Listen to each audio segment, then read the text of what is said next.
called a whaler.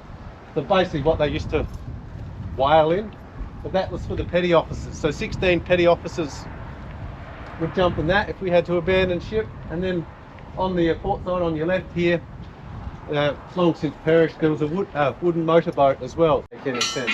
3 bells for 130.